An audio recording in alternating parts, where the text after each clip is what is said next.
그날 아침 유난히 바람이 잔잔했다. 봄이라기엔 공기가 차고 창밖에 벚꽃은 이미 반쯤 떨어져 있었다. 나는 평소처럼 커피를 내리며 어머니에게 전화를 걸었다. 커피 향이 부엌을 천천히 채워가던 그 시간, 신호음만 길게 이어졌다. 귀에 닿는 뚜뚜 소리가 이상하게 멀게 느껴졌다. 그 순간 이유 모를 불안이 가슴속에서 천천히 피어올랐다.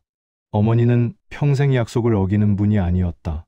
아무리 편찮으셔도 미리 연락을 주시거나 오늘은 미뤄야겠다 하셨다. 그런데 오늘은 달랐다. 이상할 정도로 조용했다. 휴대폰을 쥔 손에 땀이 배어들었다. 설마라는 단어가 머릿속을 스쳐갔지만 나는 그 생각을 밀어내려 했다. 불길한 예감은 대체로 현실이 되니까. 91살의 어머니 박은화, 이화여대 약학과를 졸업하고 평생 약국을 운영하며 세 아들을 키워낸 분이었다. 학창 시절부터 손끝이 야무지고 계산이 정확해 동네 어르신들은 박 선생 약은 믿을 수 있다고 했다. 결혼 후에도 약국 문을 스스로 열고 닫았고 아버지가 세상을 떠난 뒤에도 혼자 건물을 관리했다. 그 연세에 혼자서 전세 계약을 확인하고 세입자들에게 따뜻한 음료를 챙겨주던 분이었다. 성실했고 깔끔했고 남의 도움을 받는 걸 몹시 싫어했다. 그런 어머니가 아무 말도 없이 전화를 받지 않는다는 건 단 한 번도 없었다. 나는 주방 창문을 닫고 재킷을 걸쳤다. 커피는 미처 다 마시지도 못한 채 식탁 위에서 식어갔다. 핸드폰, 차키, 그리고 작은 종이봉투, 오늘 어머니가 맡기로 한 예방주사 예약표였다. 나는 그것을 쥔 채 현관문을 나섰다. 도로 위는 평소보다 한산했다. 신호등이 초록으로 바뀌는 걸 기다리며 문득 지난주 대화를 떠올렸다. 진호야, 다음 주엔 내가 밥 살게. 내가 좋아하는 갈비찜 하려는데. 그 집 이름 뭐였지? 그때 나는 웃으며 다음에 같이 가요라고 말했었다. 그 다음이 이렇게 불안한 하루가 될 줄은 몰랐다. 차 안에서 라디오는 부드러운 클래식을 틀고 있었지만 그 멜로디가 오히려 신경을 자극했다. 엘리베이터에 올라타자 손끝이 떨렸다. 숫자 7을 누르자 삐 소리가 울리고 기계가 천천히 움직였다.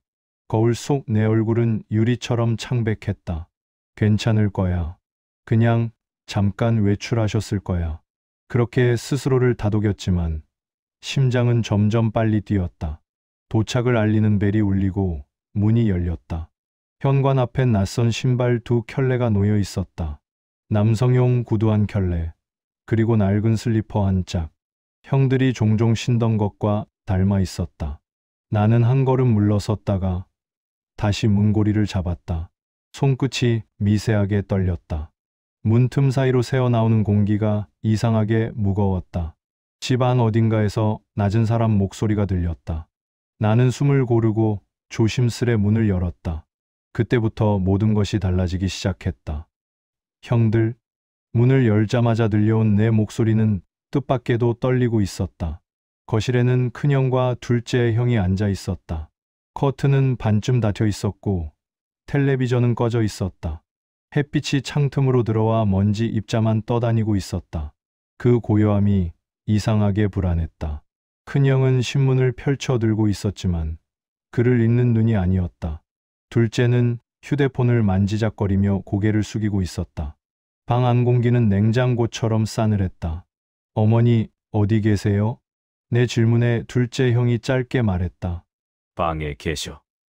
그 목소리는 설명할 수 없는 냉기를 품고 있었다.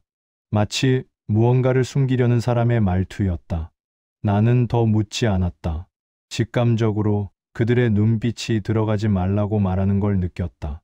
하지만 발은 이미 침실 쪽으로 향하고 있었다.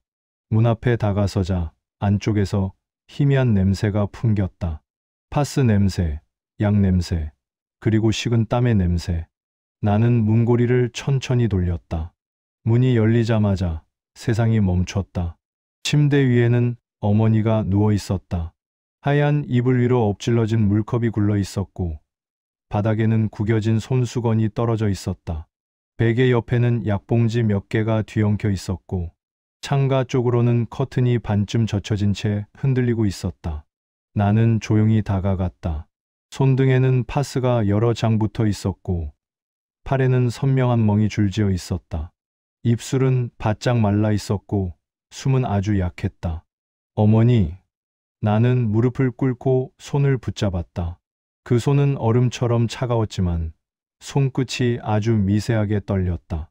그 떨림이 나를 붙잡았다. 아직 살아 계셔. 내 입에서 새어나온 그 말은 거의 기도에 가까웠다. 형! 119 불러요! 나는 소리쳤다. 하지만 아무도 움직이지 않았다. 큰형은 담배를 비벼 끄며 말했다. 괜한 소란 떨지 마. 너만 아들이냐? 우리도 아들이야. 그 한마디에 온몸이 굳었다. 둘째 형은 시선을 돌렸고 벽시계를 바라봤다. 초침 소리만 또렷했다. 그들은 어머니가 쓰러진 자리에서 눈물 한 방울 흘리지 않았다. 방 안에는 이상한 정적이 흘렀다. 그 정적 속에서 나는 어머니의 미약한 숨소리만 들었다. 그게 전부였다. 그때 내 안에서 무언가 무너지는 소리가 났다. 피보다 진한 무언가가 금이 가는 소리였다. 나는 휴대폰을 꺼내 119에 전화를 걸었다. 환자가 의식이 없습니다. 숨은 쉬어요. 팔에 멍이. 말을 하다 멈췄다. 팔에 멍이 있다는 말을 입 밖으로 내는 순간 이게 단순한 사고가 아니라는 사실이 명확해졌다. 구급대원이 도착하기까지의 몇 분은 1시간처럼 길었다. 나는 계속 어머니의 손을 붙잡고 있었다. 어머니의 손끝이 또 한 번 미세하게 움직였다. 그 떨림이 내게 속삭였다. 나는 그 손을 더욱 꼭 잡았다. 그리고 마음속으로 다짐했다. 이날 이 순간을 절대 잊지 않겠다고. 응급실의 형광등은 잔인할 만큼 밝았다. 그 빛은 사람의 표정을 지워버렸다. 의사들이 분주히 움직였고 침대 위에 어머니는 마치 깊은 잠에 빠진 사람처럼 미동도 없었다. 삐, 삐 하는 심전도 기계음이 내 심장 박동과 엇박으로 섞였다. 나는 어머니의 이름을 불렀다. 박은하 환자 의식 없습니다. 간호사의 짧은 보고가 내 귀를 때렸다. 그 말 한마디가 현실이라는 걸 인정하기까지 몇 초가 걸렸다. 의사는 차트를 확인하며 긴 한숨을 내쉬었다. 생명엔 지장이 없습니다. 하지만 충격이 심해 기억 손상이 있을 수 있습니다. 그 말은 위로 같으면서도 돌덩이처럼 가슴에 내려앉았다. 회복 가능성은 있죠? 나는 다급하게 물었다. 의사는 잠시 망설이다가 내 눈을 피했다. 시간이 좀 걸릴 겁니다. 그 말은 끝났지만 내 머릿속에서는 끝나지 않았다. 시간이 걸린다는 건 회복할 수도 있고 못할 수도 있다는 뜻이었다. 그 순간 병원 복도의 공기가 무겁게 가라앉았다. 가까운 병실에서 들려오는 울음소리가 희미하게 퍼졌다. 나는 어머니가 누워있는 침대 곁에서 손을 잡았다. 그 손은 여전히 차가웠지만 내 온기를 조금이라도 나눠주고 싶었다. 로비로 나오자 형들이 있었다. 큰형은 팔짱을 낀 채 벽을 바라보고 있었다. 둘째는 휴대폰을 만지작거리며 연신 한숨을 쉬었다. 그들의 표정은 걱정이 아니라 피로에 가까웠다. 형들, 어머니가 왜 그렇게 되셨어요? 나는 물었다. 둘째가 고개를 들었다. 그냥 넘어지신 거야. 너무 단호한 말투였다. 큰형이 덧붙였다. 나이 드신 분이야. 괜히 일 크게 만들지 말자. 그들의 목소리는 너무나 차분했다. 차분하다는 건 곧 감정이 없다는 뜻이었다. 그 차분함이 오히려 나를 섬뜩하게 했다. 나는 입술을 깨물었다. 넘어지셨다고요? 그럼 그 멍들은요? 형들은 대답하지 않았다. 대신 둘째가 짧게 중얼거렸다. 진호야, 모든 걸 내가 다 아는 척하지 마라. 그 말은 냉기처럼 나를 스쳤다. 시간이 흐르며 병원은 조용해졌다. 야간 근무 간호사가 발소리를 죽이며 지나갔고 복도에는 소독약 냄새만 남았다. 나는 어머니의 병실로 돌아왔다. 심전도 모니터의 불빛이 리듬을 타고 깜빡거렸다. 괜찮아요, 어머니. 진호 왔어요. 그녀의 손을 잡자 차가운 손끝이 아주 미세하게 움찔했다. 그 작은 움직임이 내 눈앞에서 세상을 멈추게 했다. 느끼셨어요? 어머니? 저예요. 나는 목이 메어 속삭였다. 간호사가 조용히 다가와 말했다. 미세하게 반응이 있네요. 가족분 목소리를 인식하신 걸 수도 있어요. 그 말 한마디가 나를 버티게 했다. 나는 그 손을 더욱 꼭 잡았다. 제발 기억해 주세요. 어머니, 오늘을 잊지 말고 돌아와 주세요. 그날 밤 병실 안에서 나는 단 한 번도 눈을 감지 않았다. 기계음이 계속 귓가를 때렸고 그 속에서 나는 오직 어머니의 숨소리만 새고 있었다. 그 숨소리가 끊기지 않는 한 세상이 아직 무너지지 않았다고 믿고 싶었다. 며칠 뒤 나는 다시 어머니의 집으로 향했다. 문을 열자 희미한 한약 냄새가 코끝을 스쳤다. 그 냄새는 늘 어머니를 떠올리게 했다. 피곤한 날이면 한약을 데워 마시며 진호야, 이건 몸보다 마음이 낫게 해주는 약이야. 라고 웃으시던 모습이 떠올랐다. 하지만 그날 그 향은 다르게 느껴졌다. 마치 오래된 기억이 썩어가는 냄새 같았다. 집안은 정돈되어 있었지만 어딘가 어수선했다. 커튼은 반쯤 걷혀 있었고 식탁 위에는 아직 마르지 않은 찻잔이 놓여 있었다. 누군가 서둘러 자리를 떠난 흔적 같았다. 나는 조용히 걸음을 옮겼다. 거실 바닥엔 어머니가 즐겨 읽던 성경책이 엎어져 있었다. 책갈피 사이엔 낡은 명함이 끼워져 있었다. 법무사. 순간 머릿속이 복잡해졌다. 무슨 일이 있었던 거지? 그때 눈에 들어온 것은 금고였다. 거실 구석, 커튼 뒤쪽에 반쯤 가려져 있던 회색 금고. 평소 같으면 꼭 잠겨 있었을 텐데 그날따라 문이 살짝 열려 있었다. 누군가 급히 다녀간 흔적이었다. 나는 조심스럽게 금고 문을 열었다. 안에는 봉투 하나가 놓여 있었다. 공정증서 사본 굵고 단정한 글씨로 쓰인 그 단어가 이상하게 묵직하게 느껴졌다. 서류를 꺼내 펼치자 낯익은 어머니의 글씨체가 눈에 들어왔다. 그분 특유의 정갈한 필체, 한 획 한 획이 마치 인생의 결산처럼 또렷했다. 첫째, 둘째, 셋째에게 각각 25억 원의 재산을 나눈다. 단, 나를 끝까지 지킨 아들에게 남은 모든 재산을 위임한다. 나는 그 문장을 읽고도 한참 동안 눈을 떼지 못했다. 손끝이 떨렸다. 공평하게 나눈 25억보다 마지막 문장이 문제였다. 나를 끝까지 지킨 아들에게. 그 문장은 마치 가족을 가르는 칼날 같았다. 책상 위의 시계는 오후 4시를 가리키고 있었다. 햇살이 창문을 비스듬히 스며들며 서류 위를 비췄다. 그 빛에 반사된 글씨가 내 눈에 더욱 선명하게 박혔다. 그제야 모든 게 이해됐다. 왜 형들이 그날 아침에 어머니 집에 있었는지, 왜 그렇게 차가운 눈빛으로 나를 봤는지. 그들은 이미 이 문장을 알고 있었던 것이다. 나는 서류를 다시 봉투에 넣고 금고 안을 살폈다. 그 안에는 오래된 사진 한 장이 있었다. 젊은 시절의 어머니와 아버지, 그리고 어린 우리 세 형제의 모습. 그 사진 속에서 어머니는 우리를 꼭 껴안고 있었다. 그런데 그 품 안의 온기가 지금은 이렇게 싸늘하게 식어 있었다. 나는 사진을 손으로 덮었다. 어머니, 왜 이런 유언을 남기셨어요? 속삭이듯 내뱉은 말이 허공으로 흩어졌다. 그 순간 창밖에서 바람이 불어와 커튼이 흔들렸다. 마치 누군가 대답하듯 종이 위의 글자가 미세하게 떨렸다. 그 떨림 속에서 나는 들었다. 끝까지 지킨다는 게 결국 사랑이라는 뜻이란다. 그때서야 눈가가 뜨거워졌다. 나는 봉투를 품에 안고 천천히 거실을 걸었다.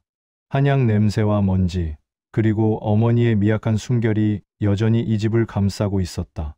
하지만 그 따뜻한 냄새 뒤에는 피보다 더 진한 가족의 균열이 숨어 있었다. 그날 나는 처음으로 깨달았다. 사랑은 물려줄 수 없는 것이고 유산은 남길수록 사람을 시험한다는 것을. 며칠 뒤 초인종이 울렸다. 문을 열자마자 느껴지는 공기가 이상했다. 큰형과 둘째 형이 서 있었다. 형들은 말없이 들어왔고 현관에 신발을 벗는 동안에도 눈길 한 번 주지 않았다. 그들의 얼굴엔 무언가 결심한 사람의 표정이 있었다. 진호야, 우리 얘기 좀 하자. 큰형의 목소리는 낮았지만 그 안엔 억눌린 분노가 섞여 있었다. 식탁 맞은편에 마주 앉아 그가 본론을 꺼냈다. 유 원장 말이야. 내가 어머니 설득한 거지. 그 문장 말이야. 끝까지 지킨 아들에게 위임한다. 그거 내가 넣은 거잖아. 나는 순간 말이 막혔다. 그게 무슨 소리예요? 하지만 형들은 내 말을 듣지 않았다. 큰형은 손가락으로 식탁을 두드렸다. 딱, 딱, 마치 신문이라도 하듯 규칙적인 소리였다. 남은 재산이 얼마인지 알아? 빌라 임대 수입, 토지, 예금까지 합치면 거의 70억이야. 그걸 내가 다 가져가겠다는 거잖아. 그건 어머니 뜻이에요. 내가 말하자 둘째 형이 비웃었다. 어머니 뜻. 진호야, 이제 그만 연극해라. 어머니, 요즘 기억력도 없으셨잖아. 그런 분이 공정증서 같은 걸 제대로 썼다고? 웃기지 마. 그 말에 내 안에서 무언가 부서졌다. 나는 손을 꽉 쥐었다. 어머니는 정상이셨어요. 신문도 매일 읽고 나한테 뉴스 기사 보내주셨어요. 생일도 잊지 않으셨다고요. 그래. 그럼 왜 우리가 모를까? 큰형이 피식 웃었다. 넌 늘 어머니 옆에서 모든 걸 관리했지. 통장도, 집 계약도, 병원 예약도. 솔직히 의심할 만하지 않냐? 그 순간 공기가 무겁게 가라앉았다. 형들의 눈빛엔 더 이상 형제애가 없었다. 오직 탐욕과 두려움이 뒤섞인 낯선 그림자만이 보였다. 진호의 큰형이 낮게 말했다. 가족끼리 이런 말 하기 싫지만 넌 욕심이 너무 많아. 어머니가 얼마나 착한 분인지 알잖아. 그분 마음을 내가 이용한 거야. 그 말이 끝나자 내 손끝이 떨렸다. 형들이 지금 무슨 말하는지 알아요? 어머니는 평생을 우리 셋에게 공평하게 주셨어요. 하지만 그분은 마지막에 누가 나를 지킬까 그걸 고민하신 거예요. 그걸 내가 말해? 둘째 형이 일어나며 식탁을 쾅 내리쳤다. 찻잔이 넘어지고 깨진 조각이 바닥에 흩어졌다. 그 소리가 유리처럼 날카로웠다. 나는 고개를 숙였다. 한때 그 식탁에서 우리는 생일 케이크를 잘라 웃으며 사진을 찍었다. 아버지가 돌아가신 날에도 어머니는 그 자리에 앉아 그래도 가족이니까 밥은 먹어야지 하며 우리를 앉혀두셨다. 그 자리에서 우리는 다시는 싸우지 말자고 약속했었다. 그런데 지금 그 약속은 산산이 부서져 있었다. 형들은 결국 아무 말 없이 나갔다. 문이 닫히자 집 안은 다시 정적에 잠겼다. 식탁 위엔 아직 따뜻한 차 향이 남아 있었지만 그 향 속엔 피로와 슬픔이 섞여 있었다. 나는 바닥에 흩어진 찻잔 조각을 하나씩 주워 담았다. 손끝이 베었지만 피가 나는지도 몰랐다. 그날 밤 나는 깨달았다. 돈은 피보다 빠르게 사람의 마음을 갈라놓는다. 그리고 그 균열은 한 번 생기면 다시는 붙지 않는다. 그날 이후 우리 셋은 더 이상 형제가 아니었다. 우리는 같은 피를 가졌지만 서로를 의심하는 타인이 되어 있었다. 어머니가 깨어났다는 연락을 받은 건 그로부터 정확히 일주일 후 비가 그치고 햇살이 희미하게 번지던 오후였다. 전화기 너머로 간호사의 목소리가 떨렸다. 박은하 어르신께서 방금 눈을 뜨셨어요. 순간 손에 들고 있던 커피잔이 떨어져 산산이 부서졌다. 뜨거운 커피가 손등을 덮쳤지만 아픔은 느껴지지 않았다. 머릿속에는 단 하나의 생각만 남았다. 어머니가 깨어나셨다. 나는 신호등도, 차 소리도, 사람들의 시선도 기억나지 않았다. 단지 병원으로 향하는 길, 그 바람과 소음이 뒤섞여 머릿속을 새하얗게 만들었다. 병실 문을 여는 순간 희미한 소독약 냄새가 코를 찔렀다. 그리고 그 냄새 속에서 들려오는 익숙한 숨소리. 어머니. 나는 숨을 죽이며 다가갔다. 하얀 침대 위 파리해진 얼굴에 어머니가 누워 있었다. 그분의 눈꺼풀이 천천히 떨리더니 마침내 두 눈이 열렸다. 어머니, 진호예요. 내 목소리가 떨렸다. 그녀의 눈동자가 천천히 움직였다. 한참 동안 나를 바라보던 그 눈이 갑자기 미세하게 흔들렸다. 그리고 아주 낮은 거의 순결 같은 목소리가 새어 나왔다. 진호야, 형들이 나를 밀었어. 그 한마디에 세상이 무너졌다. 순간 숨이 막혀 아무 말도 할 수 없었다. 귓속에서 피가 울리는 듯했고 손끝이 저려왔다. 어머니, 그게 무슨 말씀이세요? 나는 간신히 물었다. 하지만 어머니는 다시 눈을 감았다. 눈가에 맺힌 눈물이 이불 위로 떨어졌다. 의사가 다가와 조용히 말했다. 기억이 돌아왔지만 아직 몸이 약합니다. 흥분하시면 안 돼요. 나는 고개를 끄덕였지만 마음은 이미 산산이 부서져 있었다. 형들의 얼굴이 떠올랐다. 그날의 냉담한 눈빛, 차가운 말투, 그리고 괜한 소란 떨지 말하던 큰형의 목소리. 모든 조각이 하나의 그림처럼 이어졌다. 어머니의 손에는 구겨진 종이 한 장이 쥐어져 있었다. 손가락 사이로 삐져나온 글씨 한 줄이 보였다. 나는 조심스레 그것을 펴보았다. 거기엔 다시 쓰려던 유언의 초안이 적혀 있었다. 짧지만 그 어떤 유언보다 무거운 문장. 돈은 사람을 시험하고 사랑은 사람을 살린다. 나는 그 문장을 읽는 순간 눈물이 쏟아졌다. 눈물이 종이 위로 떨어지며 글씨를 번지게 했다. 마치 그 문장이 내 마음에 새겨지는 것 같았다. 의식이 완전히 돌아온 어머니는 잠시 내 얼굴을 가만히 바라보다가 손을 내밀었다. 그 손은 여전히 힘이 없었지만 그 안에는 평생을 버텨온 어머니의 의지가 고스란히 남아 있었다. 진호야, 그녀는 내 손을 꼭 잡았다. 두 형들은 아직 애들이야. 돈 앞에서 마음이 흔들린 거지. 원래 나쁜 애들은 아니야. 나는 고개를 저었다. 어머니, 그 사람들은... 하지만 어머니가 말을 이었다. 그래도 내가 다 용서할 거야. 끝까지 미워하면 내 마음이 썩어버려. 그 말은 칼처럼 내 가슴을 파고들었다. 나는 어머니의 손을 두 손으로 감싸 쥐었다. 그 손끝이 내 손등을 쓰다듬었다. 그 따뜻한 감촉 속에서 나는 깨달았다. 그분의 용서는 단순히 자식들을 향한 연민이 아니라 그 자신을 지켜내는 마지막 힘이었다. 진호야, 어머니가 눈을 감은 채 말했다. 사람이 재산을 나눌 수는 있어도 마음은 나눌 수가 없더라. 그게 제일 힘들더라. 그 말이 끝나자 병실 안의 공기가 고요해졌다. 창문 너머로 노을이 스며들고 그 빛이 어머니의 얼굴을 부드럽게 감쌌다. 나는 그 얼굴을 오래 바라보았다. 그제야 비로소 알 수 있었다. 그녀가 유언보다 먼저 우리에게 남기려 했던 건 사랑으로 견디는 법이었다. 며칠 후 병실에는 다시 가족들이 모였다. 하얀 커튼 사이로 오후의 빛이 스며들었고 공기에는 묵직한 정적이 내려앉아 있었다. 큰형과 둘째 형, 그리고 변호사와 기자 한 명이 조용히 자리를 지켰다. 휠체어에 앉은 어머니는 창백했지만 눈빛만큼은 또렷했다. 내가 그날 기억하느냐고 묻겠지. 그녀의 첫마디에 모든 시선이 멈췄다. 기억한다. 나는 넘어진 게 아니라 폭행당했어. 순간 병실의 공기가 얼어붙었다. 형들은 고개를 숙였고 기자의 펜 끝이 멈췄다. 어머니의 목소리는 점점 단단해졌다. 나는 새 아들에게 이미 충분히 나눴다고 생각했어. 각자 25억씩. 그것으로도 넘치게 줬지. 그런데 사람의 욕심은 끝이 없더라.